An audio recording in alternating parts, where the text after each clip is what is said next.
মুক্তিযোদ্ধা কোটা নিয়ে প্রধানমন্ত্রীর বক্তব্য প্রত্যাহারের দাবিতে ঢাকা বিশ্ববিদ্যালয় টিএসসিতে বিক্ষোভ করছেন কোটা সংস্কার আন্দোলনকারীরা।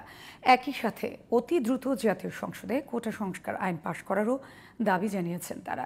এদিকে কোটার সংস্কারপন্থী শিক্ষার্থীদের সাথে একাত্মতা জানিয়ে আন্দোলনে নেমেছেন ঢাকা মেডিকেল কলেজের শিক্ষার্থীরাও। FM বাইজিদের রিপোর্টে দেখুন বিস্তারিত। কোটা সংস্কার আন্দোলনকারীরা ঢাকা বিশ্ববিদ্যালয়ের রাজু ভাস্কর্যের পাদদেশে জড়ো হতে শুরু করে দুপুর 12টায়। পর্যায়ক্রমে বিভিন্ন হল থেকে ছোট ছোট মিছিল নিয়ে সমাবেশে আসেন শিক্ষার্থীরা। নানা স্লোগানে মুখর করে তোলেন গোটা এলাকা। সংহতি জানিয়ে আন্দোলনে যোগ দেন ঢাকা মেডিকেল কলেজের শিক্ষার্থীরা। আমরা ঢাকা মেডিকেল কলেজের পক্ষ থেকে আজকে প্রথমবারের মতো আন্দোলনে আসছি।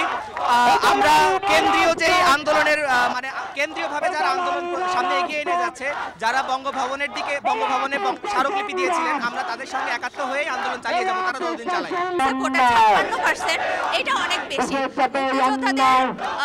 মুক্তিযোদ্ধারা অলরেডি ভাতা পাচ্ছে, তাদের ছেলেমেয়েরা পাচ্ছে, তারা অলরেডি অগ্রসর জাতির মধ্যে চলে আসে। শুধু আমাদের মেডিকেল নয়, যে আমরা এসেছি আরও যত মেডিকেল আছে, ভার্সিটি আছে, আমরা সবাই ইনশাল্লাহ গণ আন্দোলন নেমে চাই যে কোটা যত দ্রুত সম্ভব সংস্কার হবে।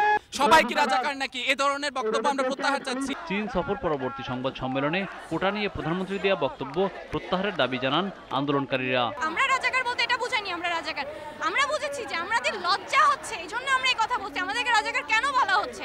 এখন আমাদের একটা দাবি কোটা সংস্কার, প্লাস আরেকটা যে হচ্ছে প্রধানমন্ত্রীর বক্তব্য প্রত্যাখ্যান করতে হবে। 98% জনগোষ্ঠীকে 2%-এর জন্য ইনডিরেক্টলি রাজাকার বললেন। আসলে আমরা এটা খুবই হতাশ হয়েছি, যার কারণে আবার আমরা রাজপথে নামছি। কোটা সংস্কার ও প্রধানমন্ত্রীর বক্তব্য প্রত্যাহার না হওয়া পর্যন্ত আন্দোলন চালিয়ে যাবার ঘোষণা দেন শিক্ষার্থীরা। আমাদের যে একটা সুষ্ঠু আন্দোলন, একটা যে সুশৃঙ্খল আন্দোলন চলতেছিল, একটা শান্তিপূর্ণ আন্দোলন, যে আমরা কোটা সংস্কার চাচ্ছিলাম, আমরা সেই আন্দোলনেই এখনো বলবৎ আছি। সাধারণ শিক্ষার্থীদের অহিংস আন্দোলন ভিন্ন খাতে নেওয়ার চেষ্টা হচ্ছে বলে অভিযোগ করেন আন্দোলনকারীরা। সরকার দ্রুতই দাবি মেনে নিয়ে শিক্ষার্থীদের ক্লাসে ফিরিয়ে নেবে, এমনটাই প্রত্যাশার কথা জানান সাধারণ শিক্ষার্থীরা। FM Bayezid, GTV news, Dhaka.